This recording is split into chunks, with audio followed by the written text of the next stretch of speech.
Olá, gente querida da odontologia paraense. Estamos de volta com mais um episódio do Odontocast, o podcast inteligente do Conselho Regional de Odontologia do Pará. Vocês estavam com saudade já, né? Fazia algum tempinho que nós estávamos preparando algumas surpresas e nesse momento, a principal surpresa que nós iremos falar é sobre a participação da odontologia sustentável na COP30, que vai ser o evento do ano em 2025 em Belém do Pará.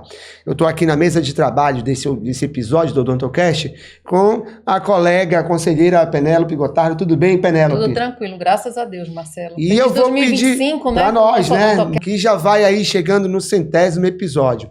Teremos uma surpresa também quando formos fazer esse 100º episódio, para que todos fiquem com essa marca registrada da participação do Conselho em tratativas da odontologia. Bom, gente, eu vou pedir para que a Penélope apresente o nosso convidado especial de hoje, que ele é uma referência no assunto da sustentabilidade e odontologia. Quem é ele, Penélope? Então, Marcelo, nós estamos aqui com o Dr. Cláudio Fernandes. Ele é cirurgião dentista, professor com mestrado e doutorado na área da prótese dentária, atuando na Universidade Federal Fluminense. Ele é coordenador da Agência de Inovação da Universidade Federal Fluminense, Campus Nova Friburgo, ex-conselheiro da Federação Dentária Internacional, Marcelo. Então, uma sumidade, né, no quesito sustentabilidade também, falou com muita seriedade, com muita propriedade na arena do CFO, no CIOSP, agora em janeiro. Então, nós trouxemos ele para cá para a gente falar um pouquinho aí sobre esse tema tão pertinente, né, que envolve a questão da COP30. Tema muito atual. E aí, Cláudio, seja muito bem-vindo a Belém do Pará, a nossa cidade das Mangueiras, que deseja para que tu tenhas um acolhimento muito grande, nosso calor humano aí do paraense também, a gastronomia que você deve experimentar daqui a pouco, né? Então, dentro desse processo, além disso, vai ter uma reunião também da Universidade Federal do Pará, aí do grupo de... Reunião de pesquisa, reunião de pesquisa, a nona reunião de pesquisa do grupo de saúde coletiva. Saúde coletiva. E aí, dentro desse contexto, Cláudio, seja muito bem-vindo. Vamos conversar um pouquinho sobre sustentabilidade e odontologia e faça suas apresentações como considerações iniciais, por favor. Marcelo, Penélope, um prazer enorme poder estar aqui com vocês.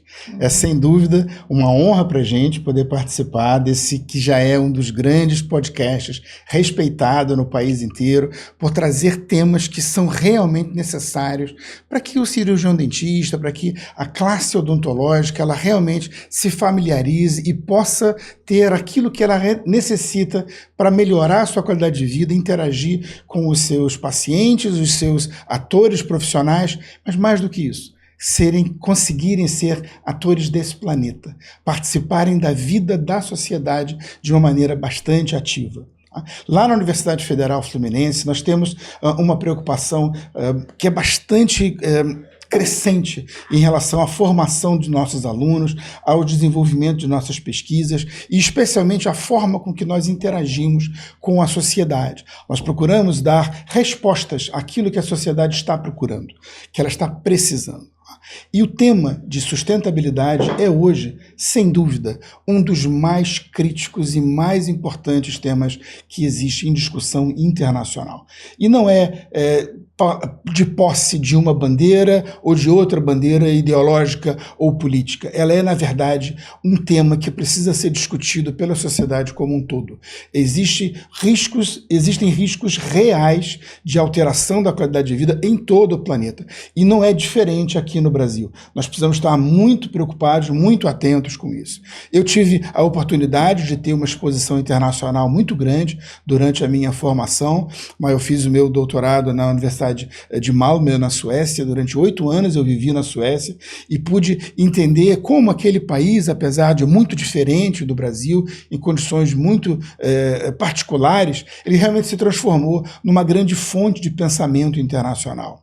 Além disso, eu vivencio a questão elaboração das normas técnicas, eu coordeno ações na área de desenvolvimento normativo da ABNT junto à ISO, né, a Organização Internacional de Normas Técnicas, desde 2008, atuo com a formação de inovação dentro dos diversos segmentos da saúde bucal, e esse complexo de experiências nos preparou realmente para poder abordar esse tema com propriedade, mas especialmente com um olhar de participação coletiva. Essa questão ela é tão grave, ela é tão séria, que ela só vai poder ser resolvida com a integração e o trabalho conjunto dos diversos setores. Legal, é importante falar sobre isso porque, assim, quando nós falamos em saúde bucal em nível global, tiveste a experiência de viver na Suécia, e é um país que tem um controle total sobre a saúde bucal, o que é totalmente diferente do Brasil, que é um país ainda em desenvolvimento, né? A Suécia já é um país desenvolvido, e lá se previne muito mais do que se cura, né? No Brasil ainda tenta se curar ao invés de preservar, falando a grosso modo em relação principalmente ao sistema público de saúde, ao SUS.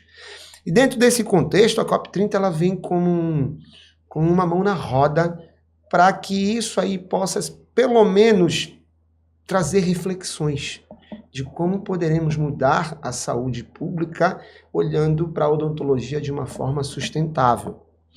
E aí, Cláudio, nesse projeto que envolve muitos atores, entre eles nós podemos falar a própria OMS, né, a Universidade da Pensilvânia, a Universidade de Genebra, que tu tiveste essa interação maior também agora no CIOSP, com uma videoconferência que eu tive junto com a Penélope assistindo, e achei de uma forma também muito interessante a abordagem como foi feita. A própria ABIMO, né, que envolve também a indústria, a ABCD, a Universidade Federal Fluminense e o Sistema Conselhos de Odontologia. Além disso, nós sabemos que esse evento tem um impacto da ONU muito grande em nível mundial. Mas aí esses projetos, para que eles possam realmente se consolidarem na ideia de ficar como fazendo parte de um momento diferente da odontologia no futuro, ele teria que passar por alguns eixos, né? Eixos esses que seriam relacionados tanto a resíduos como de serem tratados, né, quanto ao ambiente, quanto à sociedade, do envolvimento dessa sociedade, quanto à equipe de trabalho e à inovação. Seriam 5 eixos. Vamos falar um pouquinho desses 5 eixos que estariam relacionados a esses atores? Acho que é uma excelente maneira da gente abordar a questão, até porque não poderia ser diferente, né, Marcelo? O contexto que nós vivemos dentro da construção do caminho da sustentabilidade passa por entender o problema, acima de tudo, né? Passa em perceber que isso não é somente uma questão do coração ou uma questão racional de algo que temos que fazer. É algo que precisa estar nas mãos. Ele precisa ser capaz de ser feito. Então, quando a gente cria construções, castelos, que são, na verdade, umas fantasias, a gente não consegue colocar para realizar. A maior dificuldade, desculpa a interrupção, é transformar uma ideia em realização. Perfeito. Existe um caminho longo e árduo que nem sempre a gente consegue. Sair do campo das ideias, do papel para a ação, né? Como viabilizar isso, né? Então, Penélope, deixa-me contar uma historinha para você. Em 1992, foi realizada no Rio de Janeiro a ECO 92, a primeira grande reunião que envolvia de maneira diplomática praticamente todas as nações do mundo conhecido. Foram 198 países, presidentes, primeiros ministros, chefes de estados, monarcas, que se reuniram no Rio de Janeiro para discutir, pela primeira vez na história, o que é desenvolvimento sustentável. De que forma isso poderia gerar benefícios para a sociedade ou enfrentar riscos para a sociedade. E o que aconteceu de fato com a ECO 92? Aconteceu essa fantasia. O problema real foi mostrado, porém ele foi colocado num nível inviável, absolutamente inviável de realização. inexequível. Ele foi colocado de uma forma que as pessoas não conseguiriam atuar. Principalmente, olha, tem que eliminar o consumo, porque o consumo é que gera o problema. Porque para você fazer o consumo, tem que ter matéria-prima. Para ter matéria-prima, você tem que explorar a natureza. Não, então temos que proteger a natureza a qualquer custo. Veja, esses posicionamentos, eles foram acabando em interromper a própria implementação de um projeto que é necessário para a vida no planeta Terra. Ao passo que o que deveria ser feito era o manejo correto dessas ações de preservação da natureza. O que acontece é que os temas, quando são muito novos, eles precisam realmente amadurecer. E isso de fato aconteceu. Ao longo de 20 anos, entre 1992 e 2012, quando foi feito a Rio+20, a segunda grande reunião internacional sobre desenvolvimento sustentável, também no Rio de Janeiro, ela já trouxe uma outra visão. Naquele momento, a sustentabilidade era chamada de verde. O mundo verde. Porque o mundo tem que ser verde, a economia tem que ser verde, tudo é verde. Tá, mas como? Né? Como operar isso? Tá? É claro que você... quem é que vai dizer que é contra? Né? Não, tem que derrubar todas as árvores do mundo. Não vai derrubar todas as árvores do mundo. A gente sabe que isso não é possível. Mas como realmente proteger todas as árvores do mundo? E a Rio+20 trouxe um conceito diferente. Ela mostrou que sustentabilidade não é verde. Ela também é verde. Porém, ela também é azul e também é vermelha. Mas espera aí, de onde saíram essas cores? As cores são só cores. Elas são formas da gente transformar ideias em visões das pessoas. Né? O que ela mostrou de fato é que nós precisamos sim proteger os recursos naturais do planeta, porque as gerações futuras também dependem deles. Não são somente nós. Os nossos filhos, nossos netos e bisnetos também vão precisar dos recursos naturais que existem na Terra. Então esse ponto está estabelecido. Entretanto, as pessoas precisam de capacidade de se desenvolver. Como que eu vou impedir famílias e pessoas que estão à morte, estão em doença, estão em situação de ignorância, de ter capacidade de se desenvolver, ter recursos naturais que poderiam ser utilizados para melhorar as qualidades de vida dessas pessoas? Não posso usar? Ou será que existe uma maneira de fazer isso? Mais sustentável. Mais sustentável. E aí você tem um desenvolvimento justo, ético, que é o desenvolvimento da prosperidade. Quando nós conseguimos realizar, né, e entender que negócios realizados de uma determinada maneira, menos predatória, com maior equidade, com maior respeito ao recurso natural e a forma com que esses recursos são utilizados para melhorar a qualidade de vida das pessoas, aí nós começamos a ter esse mapa de cores sendo realizado. Entende? Aí sustentabilidade começou a tomar uma forma que é possível. Tá? Isso em 2012, para continuar desenvolvendo, né, continuar crescendo, até em 2015, o grande marco que o desenvolvimento sustentável realmente atingiu, que foi a Agenda 2030 da ONU de Desenvolvimento Sustentável. 17 objetivos mapeados com diversas cores do nosso espectro, para que a gente possa entender que ao longo de cada um daqueles objetivos existiam tarefas, metas, onde empresários, políticos, movimentos sociais, universidades, todos poderiam se adaptar e conseguir executar o desenvolvimento. Isso sim seria execuível. E mudou a sistemática completamente. Toda. Ficou um roteiro para poder se transformar a ideia em realidade de uma forma mais coerente. É simplificar, né, Marcelo? Questões assim, atitudes simples que possam ser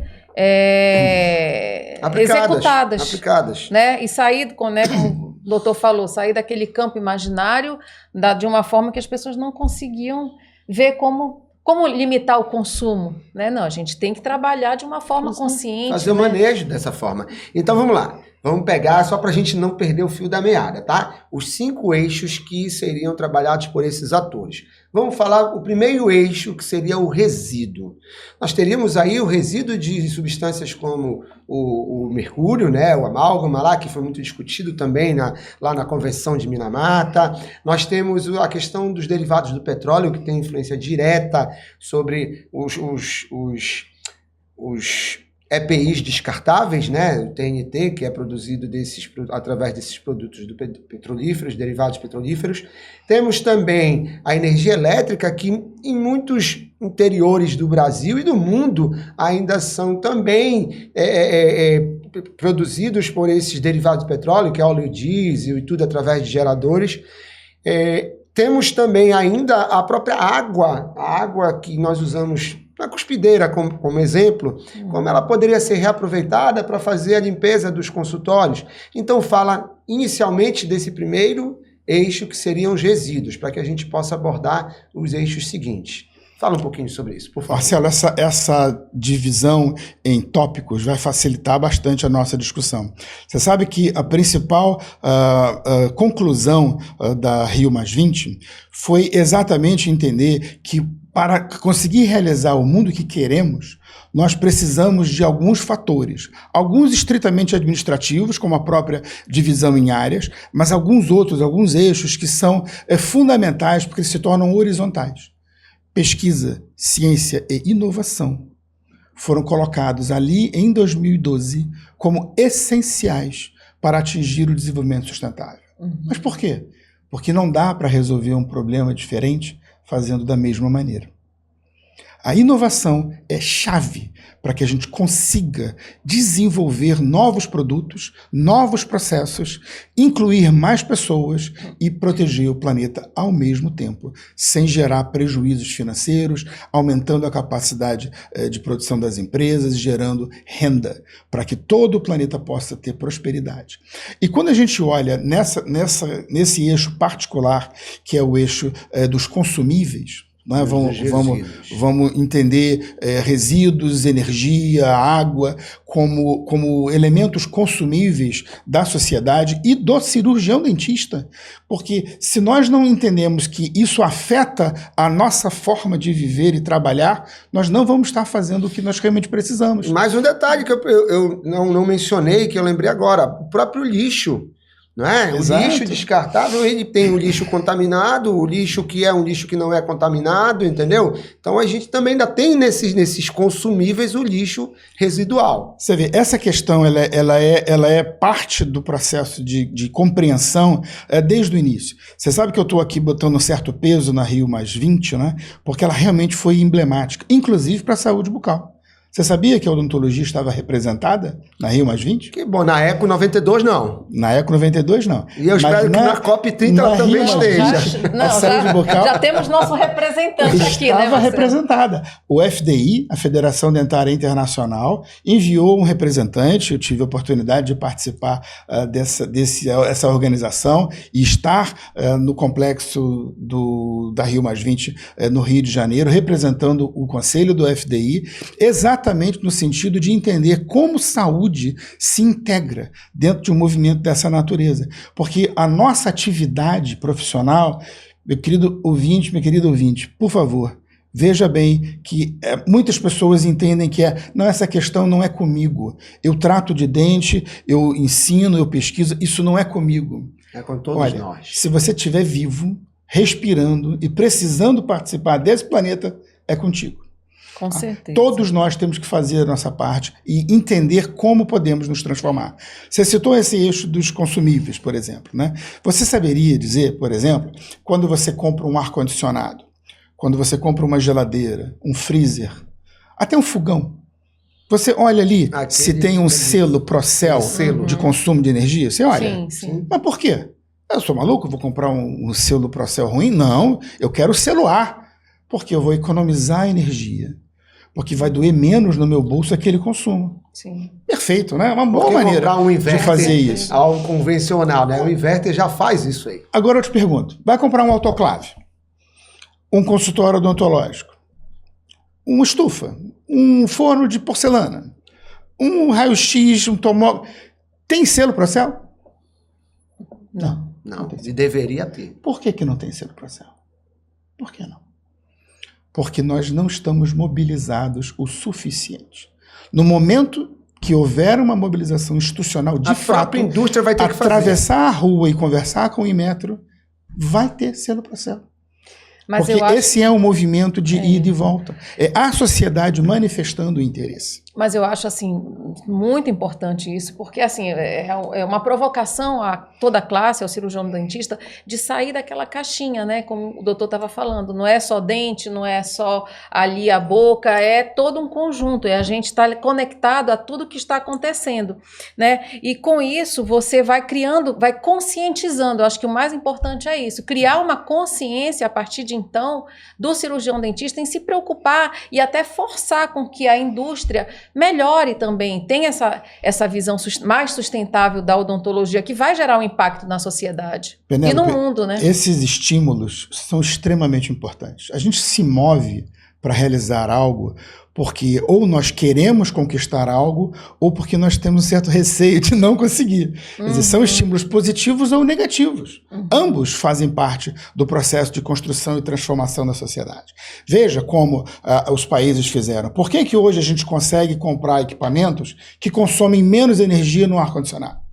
Porque o selo Procel ajudou muito a estimular as empresas a desenvolver pesquisa e inovação para transformar esses motores. E hoje nós conseguimos, entende? Então, são mecanismos que o poder público tem e a sociedade organizada consegue fazer para estimular o desenvolvimento na direção que nós precisamos. A mesma coisa está com os produtos odontológicos. Você já viu a quantidade de embalagem que você consome? Muito. Para poder comprar coisinhas desse tamanho assim? Por que a gente precisa de tanta embalagem, sabe? Essas questões, elas são clássicas. Essas embalagens você vai abrir, lógico, protegendo todas as necessidades da biossegurança, que a gente não pode abrir mão delas, mas muitas vezes nós podemos tratar esses temas de forma diferente. Os EPIs são uma maneira muito clara de lidar com isso. Nós sempre abordamos a questão do EPI como, olha, não pode mexer nisso, porque a gente tem que proteger a biossegurança. É verdade, nós temos que proteger, mas para. Por que uma indústria de tanta capacidade, tanto recurso como é a indústria petroquímica, por que ela não pode ser estimulada a desenvolver soluções que sejam mais adequadas ao manejo desses materiais? Doutor, é aí que entra a agência de inovação? Exato. É exatamente. Conta aí pra gente o que é desenvolvido aí nesse setor. Peraí, eu vou pedir só uma coisa pra gente se organizar. Eu sempre falo dessa forma. Deixa de finalizar a questão dos consumíveis, dos residuais, porque antes da agência de inovação a gente tem que falar de Minamata, que muita gente nem conhece Minamata, nem entende o que foi a convenção de Minamata, e ela está incluída nesses consumíveis ainda. Depois dos consumíveis, prometo que a gente puxa a agência de inovação. Então deixa ali na sequência. Eu entendo, Penélope, sim, porque é uma coisa. É interessante você, quando fala do problema, tentar falar da solução ao mesmo tempo, claro. né? Mas eu acho que existe uma organização que realmente ajuda as pessoas. O terceiro ponto fundamental dos consumíveis é realmente o material odontológico que a gente usa. Desde os materiais de moldagem, que hoje já tem uma destinação. Só um segundo para a nossa didática. Primeiro é a pesquisa, a inovação e o próprio consumo. Exato. Né? Tá, por favor. E quando você tem, então, materiais como os materiais de moldagem, que começam já a ter uma proposta alternativa, que é através da odontologia digital, escaneamento, processos produtivos que utilizam menos materiais físicos e mais tecnologias para poder produzir, isso é um caminho, com certeza. Né? Da radiologia digital, que também é um impacto importante, né? Os reveladores, fixadores, eles realmente têm questões ambientais ali críticas que podem ser minimizadas por radiologia digital. Agora, os materiais dentários que nós utilizamos, eles também podem ter um foco e devem ter um foco, tanto por conta da saúde das pessoas, né? Como pelo impacto que esses materiais têm no ambiente. E é claro que ao escolher um ou outro material, a gente pode abordar aquele material que tem realmente chamado muita atenção e é conhecido como um material que é composto por produtos e alguns deles extremamente tóxicos, como é o caso do amálgama dental. O amálgama dental, né, como todos nós sabemos, ele é feito, né, mais ou menos em metade da sua composição por um mercúrio. E o mercúrio é um dos metais mais tóxicos do planeta. Veja, na classificação que acontece na Anvisa, no Brasil, na América do Sul, no mundo inteiro, o mercúrio é o material mais tóxico que existe na natureza depois dos radioativos. Em estado líquido também, isso é bom frisar. Estou falando do elemento mercúrio. Sim. Tá? Sim. Quando ele está ligado na liga de amálgama, essa influência de toxicidade, ela diminui. Porém, ela não é eliminada. Por quê? Porque existem resíduos desse material. Tanto na hora que você coloca numa cavidade dentária, que você está lá produzindo a liga de amálgama, sobram determinadas quantidades de material, e essas quantidades de material vão ser colocadas aonde? Né? Vão descer pela cuspideira, vai cuspir ou vai descer pelo sugador, vai parar aonde esses resíduos? Ah, não, eu tiro, boto num potinho e guarda. Beleza, é um caminho. Mas alguém vem buscar? Porque você sabe que em algum tempo aquele material, especialmente por conta do calor, ele vai começar a evaporar e vai gerar impactos aonde você está, para o cirurgião dentista, os pacientes e as pessoas que ali trabalham. Quer dizer, essa questão do mercúrio na odontologia e em todas as áreas do planeta, né, nas atividades das tintas, dos lubrificantes, das aplicações em eletricidade, em iluminação. Termômetro. Mercúrio tem aplicações em diversos setores. E ele foi alvo, então, de uma convenção internacional. A Convenção Internacional de Minamata, né, ele recebeu esse nome por causa da cidade de Minamata, com um acidente gravíssimo de vazamento de mercúrio, que matou centenas de pessoas e deformou milhares de outras no início do século XX.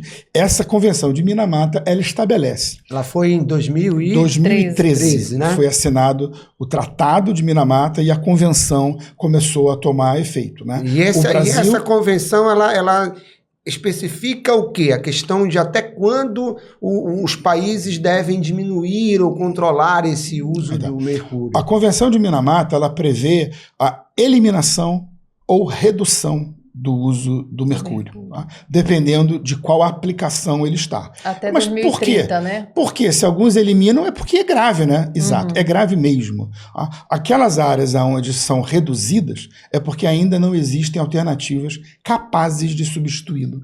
Então existe uma certa tolerância para que as alternativas sejam desenvolvidas. Mas não se engane, em pouco tempo todas as aplicações do mercúrio serão impedidas, eliminadas. A produção, transporte, venda, até mesmo a utilização nos seus diversos setores. Atualmente, em 2025, 31,8% dos países já adota essa sistemática, essa diretriz, e a projeção é que até 2030, 90% dos países encampem essa ação. Confirmas isso? Confirmo.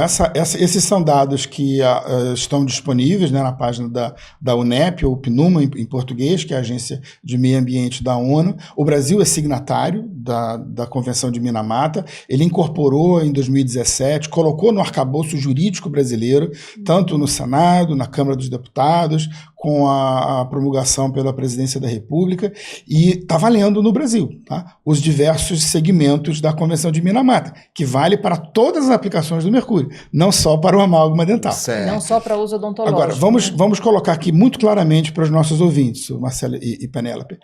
A Convenção de Minamata, no que toca ao amálgama dentário, ela coloca o amálgama como um objeto de redução de uso, certo? Ela não estabeleceu data para a eliminação, ela não impõe qualquer medida que realmente restrinja e impeça o uso do amálgama em algum setor. Porém, ela recomenda que seja realizada a redução. E para isso existe uma série de tópicos, atualmente são 12 tópicos onde os países eles fazem a aderência desses tópicos para poder ir trabalhando e reduzindo o amálgama. Né? A mais importante desses tópicos, né, acho que é muito interessante dizer isso, são as questões de prevenção de doença bucal.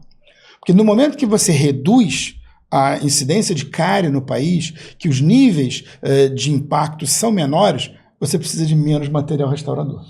Mas nós temos um... Aí eu vou desviar um pouquinho porque é importante, principalmente em quem fez amálgama, como a nossa geração fez, a extensão para prevenção, né? Aquela velha história que você acabava por usar o amálgama de uma forma para todos os casos. Entrou a resina no mercado, a indústria veio forte também, colocou a resina no mercado, mas hoje o amálgama a gente também não tem que pensar de uma forma só como não saber como descartar o resíduo do mercúrio.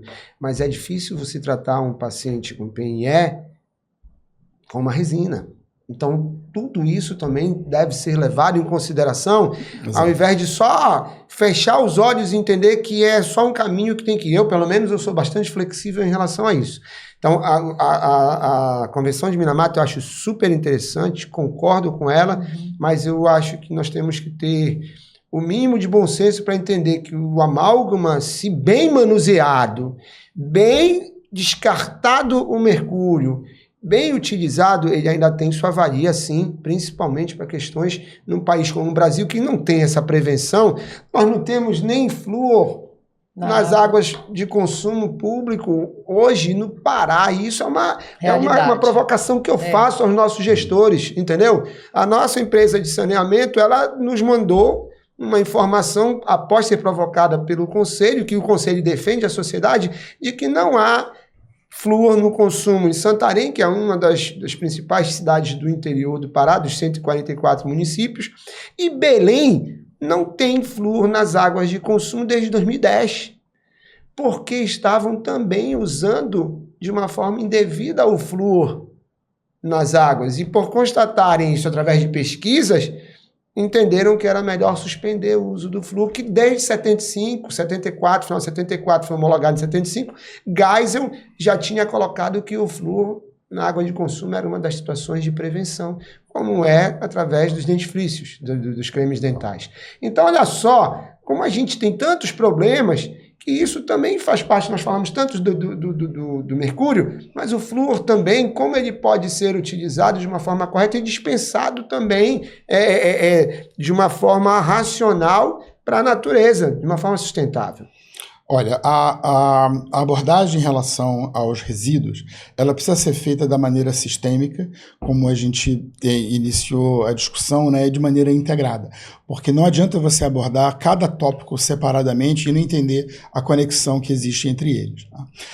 Ainda do ponto de vista do amálgama, né, essa discussão ela vem ficando cada vez mais séria, e os níveis de restrição estão cada vez mais elevados. E veja, quando eu disse anteriormente que a sociedade precisa de estímulos para se desenvolver, nem todos os estímulos serão positivos. Alguns são negativos, sim. E as proibições nas legislações e os incentivos para que elas sejam trabalhadas soluções alternativas fazem parte desses estímulos. A restrição mais importante que aconteceu nos últimos anos na Convenção de Minamata foi a expressa recomendação do não uso de amálgama dentário para gestantes e crianças com menos de 15 anos. Perfeito. Então, essas são demonstrações como as COPs, né, a Conferência das Partes, que acontece todos os anos, vai interagindo com o próprio texto da Convenção. Aquilo que era 9 inicialmente, passou a 11 em 2019, e agora são mais duas, são 13 em 2022, onde nós temos cada vez mais elementos que restringem o uso do amálgama e estimulam, por outro lado, dessa forma, o desenvolvimento de novas soluções. Exatamente. E essas novas soluções, elas são totalmente livres de problema?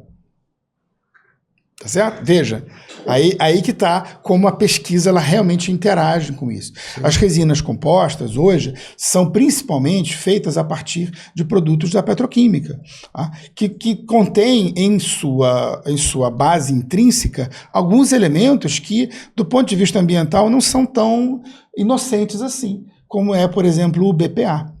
O BPA é um tipo de resíduo que ele existe em todas as resinas, praticamente, e eles vêm lá da origem petroquímica do petróleo. Então, enquanto a gente estiver usando esse tipo de base, nós não vamos estar totalmente livres. E olha, não dá para filtrar BPA, igual a gente consegue filtrar mercúrio e liga de amálgama, porque nós já temos separadores de amálgama que podem ser instalados nos consultórios odontológicos para impedir que mais de 95% do resíduo que sai do consultório chegue nas águas de esgoto, por Então exemplo. a gente não tem só um vilão, né, que seria o mercúrio, É essa né? reflexão que merece ser esclarecida. Outros vilões aí Perfeito, que estão né? disfarçados, né, que a indústria não Exatamente. fala e que a gente tem que falar sobre isso, né? A culpa não é do amálgama, sabe? Não é isso. Tá? O que nós temos que entender é que o tema sustentabilidade nunca fez parte da nossa mesa. A gente não fala sobre isso. Perfeito. E ao não falar sobre isso, a gente não enxerga onde que ela interfere. Então, quando você começa a colocar esse ponto de vista na discussão, você começa a ver que realmente existem impactos, seja para a saúde das pessoas, seja para a saúde do meio ambiente. Isso. Então a gente tem que chegar meio que num meio termo, num equilíbrio, né, entre todas essas situações, porque você não pode querer promover toda uma eliminação, né, de um produto, eu penso assim, porque existem muitas vertentes Exatamente aí, o que eu provoquei anteriormente, entendeu? muitos atores aí envolvidos nisso que realmente A redução, fica difícil. ok. Agora, a eliminação ficaria restrita a alguns casos específicos, como eu estou te falando. Tratar um paciente com necessidades especiais, com uma cárie no terceiro molar, para colocar uma resina lá, eu tenho as minhas dúvidas, entendeu? E aí um amálgama encapsulado que seja bem manuseado, eu aí também tenho as minhas dúvidas se não seria a melhor indicação atual, né? Ainda assim. Você sabe, Marcelo, a gente tem acompanhado essa questão muito de perto, né? Aliás, tão de perto que a gente faz parte da discussão. A ABCD, Associação Brasileira de Cirurgiões Dentistas... Do nosso amigo Silvio Sequeto, um grande abraço a ele. Doutor Silvio, satisfação em falar com o senhor através online, né, virtualmente. A ABCD é uma das 3 entidades que participa da COP Minamata. Nós temos o FDI, a Federação Dentária Internacional, o IADR, que é a Organização das Pesquisas Internacionais sobre Saúde Bucal, e a ABCD. São 3 membros oficialmente registrados junto à COP Minamata, que são membros observadores, eles não têm direito a voto, mas têm direito à voz. Então, desde 2019, desde a realização da primeira COP, nós temos participado. Eu mesmo tenho ido a Genebra representar a ABCD durante as reuniões da COP, para poder mostrar o ponto de vista, o posicionamento da ABCD, representando, naturalmente, o ponto de vista da sociedade brasileira na área de saúde bucal. Em 2022, quando tivemos essas novas regulamentações, a nossa delegação tinha 10 participantes, representando a área de ensino, de pesquisa, da indústria, da sociedade civil, para que nós pudéssemos formar e levar para a COP o ponto de vista da comunidade odontológica brasileira. Claro, independente do trabalho dos diplomatas, de governo, né, dos ministérios, saúde, meio ambiente, desenvolvimento, ciência e tecnologia, que estavam lá representados e fazendo um excelente trabalho junto à negociação da COP. Agora, eu digo isso por conta do pertencimento que nós precisamos ter. Hoje, infelizmente, a gente ainda não tem grande visibilidade para essas ações, né? Quantos congressos demonstram, falam, mostram para a sociedade que isso está acontecendo, que a gente pode realmente ser capaz de influenciar e buscar as soluções. Aí eu volto na sua pergunta, Penélope, como que a gente pode ter uma solução para isso? E é somente através da inovação. Então, doutor Cláudio, a gente gostaria de saber onde é que entra a agência de inovação nesse contexto todo da sustentabilidade. O que está sendo feito? Inovação, como nós estamos descrevendo aqui, ela se transformou realmente na grande cadeia de soluções para a sustentabilidade. Isso vai desde a área do próprio petróleo, né, quando a gente, por exemplo, conseguiu retirar o chumbo da gasolina, utilizando os catalisadores, nós causamos um benefício imenso à sociedade. Hoje, se nós continuássemos mantendo aqueles níveis lá na década de 70 que existiam, nós teríamos uma população com uma incidência de câncer que era 10 vezes maior do que temos hoje. Então a gente consegue consumir menos energia nos equipamentos, conforme a gente já falou antes, graças a esses movimentos da inovação. Então, no segmento que nós nos abraçamos, né, que é o segmento da saúde bucal, a inovação também tem um papel fundamental. Veja, a nossa agência de inovação na UF, na Universidade Federal Fluminense, ela tem a proposta de levar para a sociedade soluções a partir dos achados de pesquisa que são feitos em nossos laboratórios. Então, a agência de inovação, ela estabelece uma parceria com a sociedade, convidando empresários, gestores, pessoas que têm interesse e necessidades de aplicar conhecimentos desenvolvidos em nossos laboratórios, para, através dessas parcerias, montarem startups, montarem empresas que vão desenvolver soluções e aplicá-las em eixos que realmente precisam. Tá? Então, nós temos incubadoras de empresa que fazem a gestão desse processo. Muito importante destacar aqui também, Marcelo, que nessa atuação, né, ao abordar, viu, Penélope, o tema inovação, também é necessário deixar muito claro quantas pessoas realmente sabem o que é inovação. A própria sociedade está mobilizada em relação ao empreendedorismo, a conseguir realizar. Então, essa é uma outra função fundamental das agências de inovação, nossa e de diversas outras estabelecidas no país.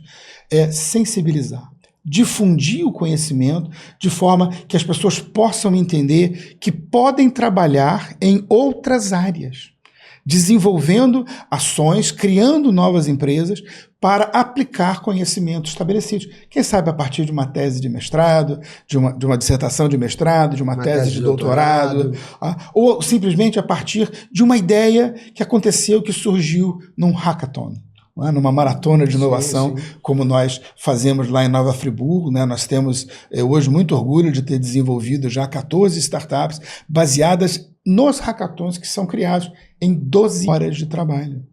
Tu imagina uma rotina onde você reúne um grupo de pessoas e em 12 horas você tem soluções para os problemas? E você estimula o poder que o processo da inovação tem e é capaz de produzir. É fantástico, né? Porque você estimula a criatividade, o pensamento, a pesquisa, né? Mas isso depende de investimento, né, doutor, também. Excelente observação, Penélope. Muito obrigado por essa posição. Porque o investimento, ele vem de onde? Quem é que tem que pagar por essa conta? Essas pessoas são contratadas? Elas são funcionárias? Não, são empreendedores. Existe um risco envolvido. Pode ser que o projeto não dê em nada. Pode ser que a inovação seja buscada e não alcançada. Então, como lidar com o risco de inovação? Ok, pode ser que não dê, mas pode ser que você consiga.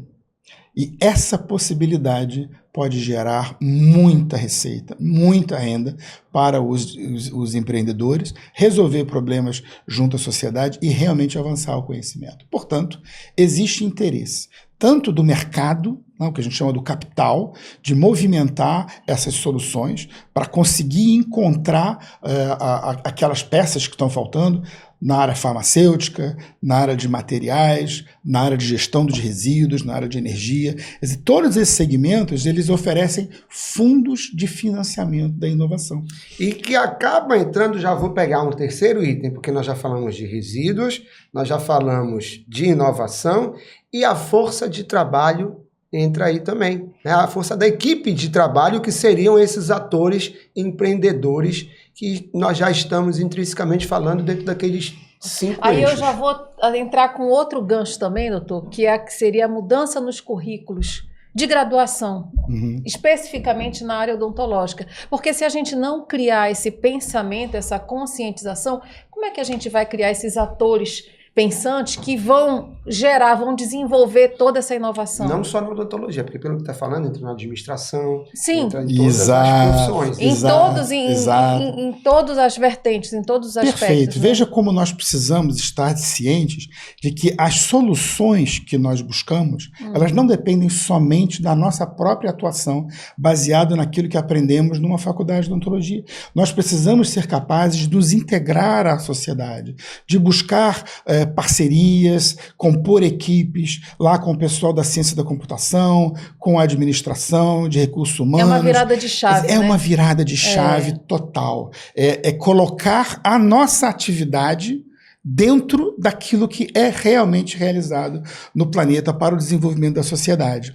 Mas veja, ainda nessa questão sobre essa integração de recursos humanos com inovação, a gente ainda precisa destacar que a mobilização de uma determinada categoria pode fazer uma grande diferença. O Brasil destinou, né, nos últimos anos, né, e isso é muito importante reconhecer o papel do governo federal numa situação como essa, uma quantidade absolutamente recorde de recursos para a inovação. São quase 100 bilhões de reais que foram destinados, seja a partir de verbas de fundo perdido, onde são fomentos, você não precisa devolver, e verbas que são empréstimos, mas com condições absolutamente favoráveis, juros baixíssimos, para que as empresas possam captar e fazer investimentos em desenvolvimento, tecnologia e inovação. A partir da FINEP, a partir de editais da CAPES, do CNPq, das agências de fomento, né, no Rio de Janeiro temos a FAPERJ, em São Paulo tem a FAPESP, vocês provavelmente têm aqui no Pará também, a Federação das Indústrias tem verbas desse tipo, que elas deslocam para poder estimular o desenvolvimento. Nós temos na nossa Universidade Federal uma incubadora de empresas também. Não? Inclusive, as pessoas precisam saber disso para saber para onde vai essa direção de conseguir captar recursos para poder fomentar essas inovações, esse empreendedorismo. Agora, Penélope, Marcelo, me permita a provocação? Onde está a nossa mobilização para obter um direcionamento de parte dessa verba para as questões de saúde bucal? Quantos editais você já viu serem lançados específicos para aplicações em saúde bucal? Eu nunca vi aqui. Na verdade, nós nunca nem tivemos essa ideia de procurar. Exatamente. Então, é disso que a gente está buscando. E aí entra uma reflexão de que nós também precisamos ser mais empreendedores, mas a gente fica dentro do consultório, a gente fica dentro do conselho, que já é uma absorção de energia e de tempo que nós temos, mas eu acho que eu vou seguir também esse conselho, que eu vou começar a buscar alguma coisa em relação a isso. Olha, eu tô aqui provocando vocês, mas já foi resíduo, já foi inovação, já foi a equipe de trabalho, já foi a sociedade, o envolvimento da sociedade e agora o ambiente. Para a gente poder fechar essa questão de recursos humanos, eu acho que esse posicionamento de como desenvolver liderança, certo? Porque essa é uma palavrinha também muito pouco utilizada nos nossos contextos. Que entraria na sociedade, o dentista, da sociedade. O profissional de saúde bucal, o gestor, o ator de saúde coletiva, as próprias equipes de saúde bucal, ela tem capacidade de atuação de liderança. Seja sobre seus pacientes, sobre suas equipes auxiliares, mas especialmente com a sociedade. Essa formação precisa ser potencializada, a formação de liderança, para que nós podamos ter uma conversa mais bem estruturada com outros parceiros da área de saúde, da medicina, da fisioterapia, da fonoaudiologia, da enfermagem, para que nós possamos nos integrar de maneira mais constante, mais consistente, defendendo os pontos de vista da odontologia, que é um fato que vem sendo realizado, e eu quero parabenizar essas ações aqui, por exemplo, na questão da odontologia hospitalar, na inclusão de ações que são de acessibilidade ao tratamento. Muitos desses aspectos estão sendo trabalhados e eu acho que devem ser valorizados, inclusive com mudanças de currículo, para que a gente possa estruturar essa formação direta. Veja, na questão empreendedora, por exemplo, nós fundamos no ano passado a nossa primeira empresa júnior na área de saúde. O que é uma empresa júnior?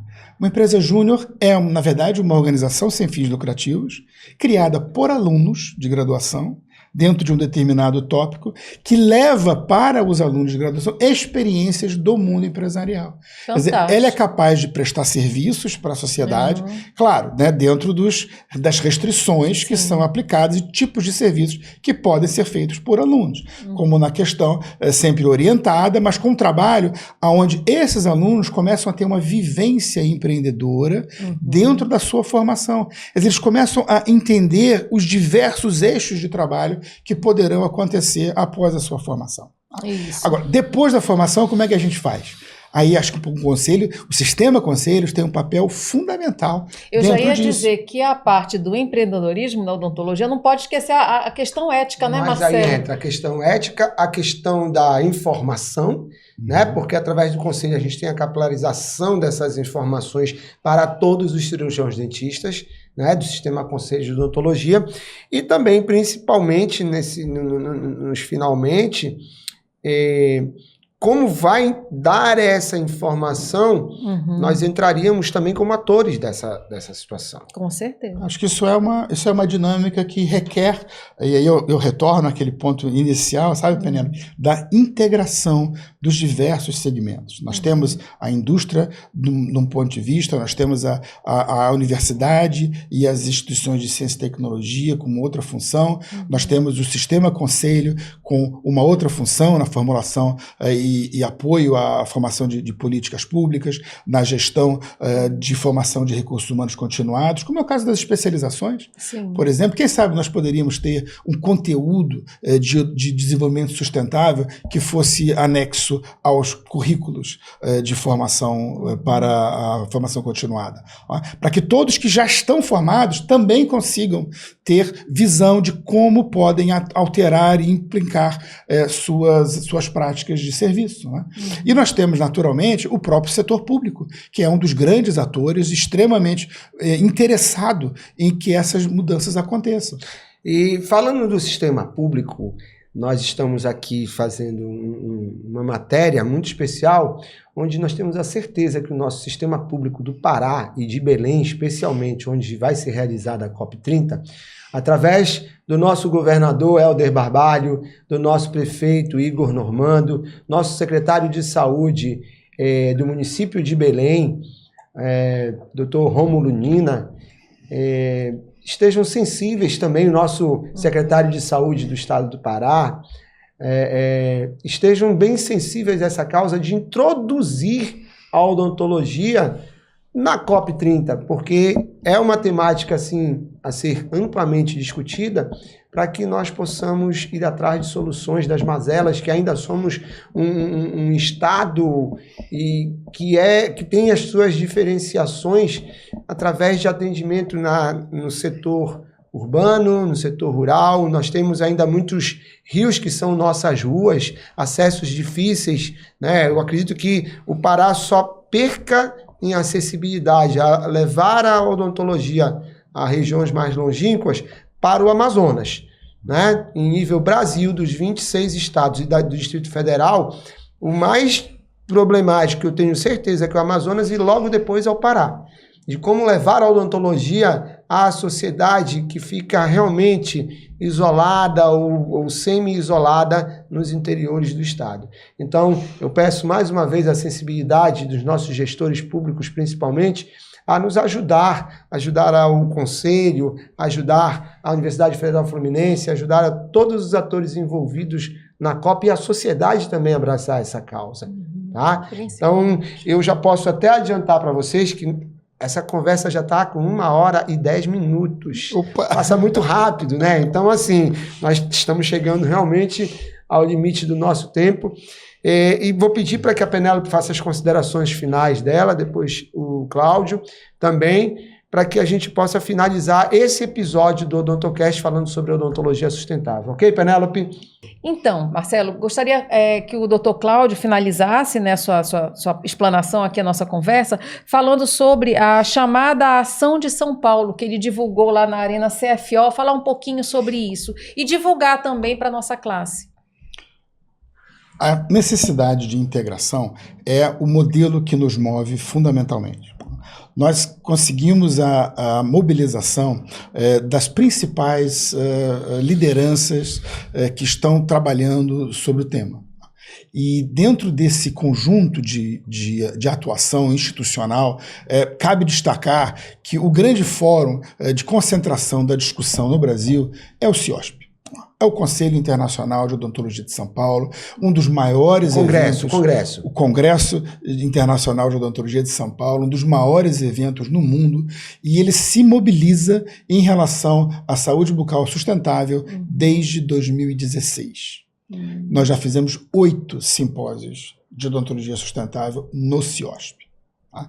Então, isso é não só um agradecimento direto à organização do CIOSP, a sensibilidade que aqueles gestores têm de colocar esse tema em pauta, apesar de não ser um topic trendy, não é que muitos querem ouvir ainda, mas essa mobilização ela se constrói em cima de qualidade de conteúdo. A ABCD, Associação Brasileira de Cirurgiões Dentistas, é uma patrona desse projeto, ela incorporou esse tipo de atividade nas suas linhas desde o início, né, desde 2014, na verdade, quando nós começamos a trabalhar o tema. Em 2016, o Conselho Federal de Odontologia rapidamente se juntou, participando de todas as ações que foram feitas durante esses vários simpósios, e a Associação Brasileira da Indústria Médica de Dispositivos, Indústria Médica e Odontológica de Dispositivos,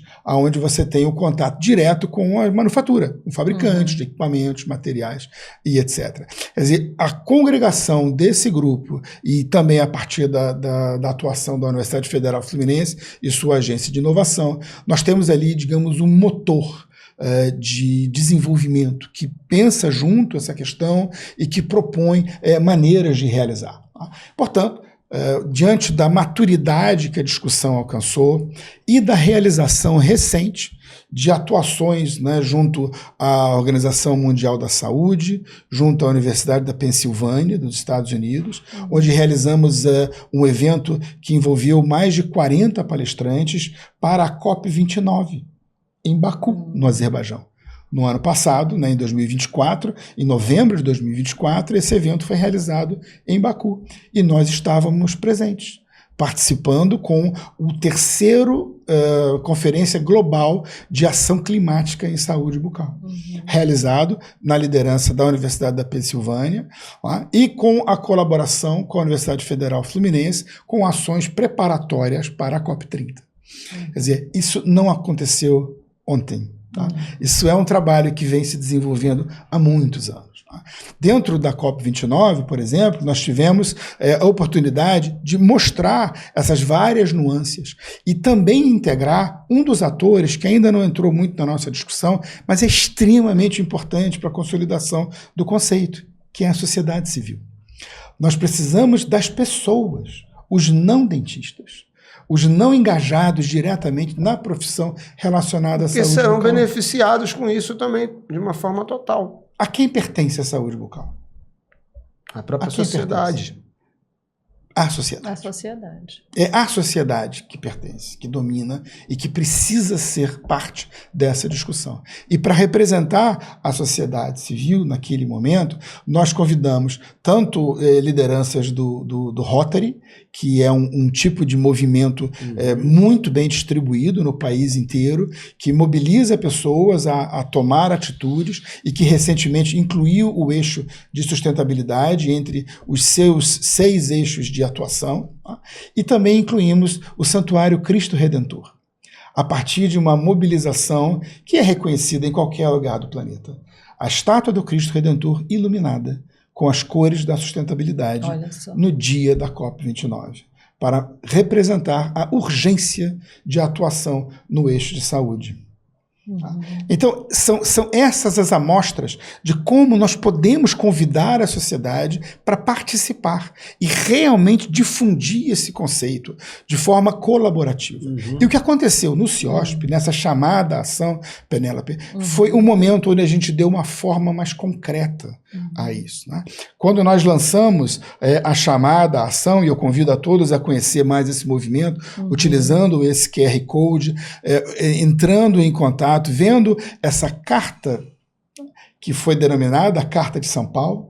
É importante a gente marcar o local e as datas onde as coisas são feitas, com um determinado grupo de parceiros mobilizados para isso, e entender que é a partir desses 5 eixos da Carta de São Paulo que nós podemos realmente ter condições de atuar para a transformação da nossa área de saúde bucal, incluindo, não eliminando nenhuma área, mas incluindo a sustentabilidade como um dos eixos de desenvolvimento.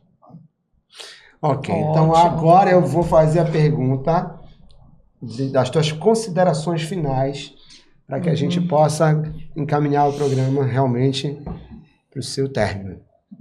Suas considerações finais a respeito dessa matéria, desse tema, Penélope.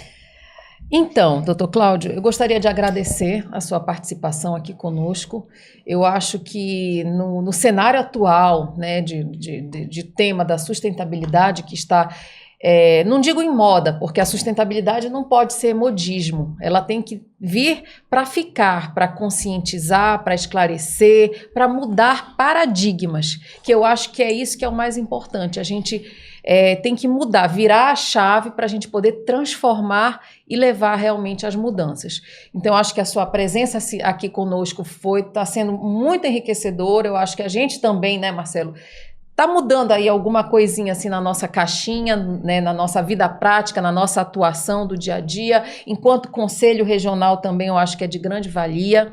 Então, como o doutor falou, essa integração é fundamental para que a gente faça parte, seja também ator nessa mudança que tá acontecendo. Então, seja muito bem-vindo à nossa Belém do Pará, sua primeira vez aqui. Sabemos que o senhor, esse ano, pelo menos, vai estar aqui conosco com muita mais ativamente, e gostaríamos que realmente isso trouxesse mudança para a nossa região, para a nossa sociedade paraense e nacionalmente falando, né, Marcelo? Com certeza. Obrigado, Penélope. Cláudio, suas considerações finais, por favor.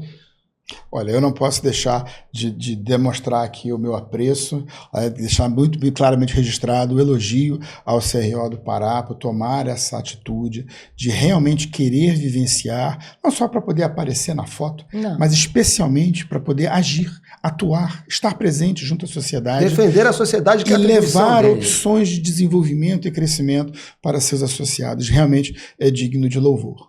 E deixar também nosso agradecimento à Universidade Federal do Pará, a Abrasco, Associação Brasileira de Saúde Coletiva, que a partir da realização da 9ª reunião de pesquisa em saúde bucal coletiva, vai poder trabalhar essa temática a partir de uma mesa extremamente rica sobre sustentabilidade da odontologia no SUS. E lá, Penélope, nós vamos falar exatamente sobre saúde bucal sustentável, o novo paradigma da odontologia. Então, faço o convite aos nossos telespectadores para que participem tanto da reunião da Abrasco quanto assistam o nosso OdontoCast. E também participem do movimento, né, da Carta de São Paulo, para tomar também essa consciência também sobre tudo isso. A câmera é sua. Convite. Olha, o convite está feito. Será uma honra poder contar com a participação de vocês, acompanhando esses conteúdos. Tenho a impressão que vai ter mais aí pela frente, viu, gente? Fica ligado que esse OdontoCast está voando.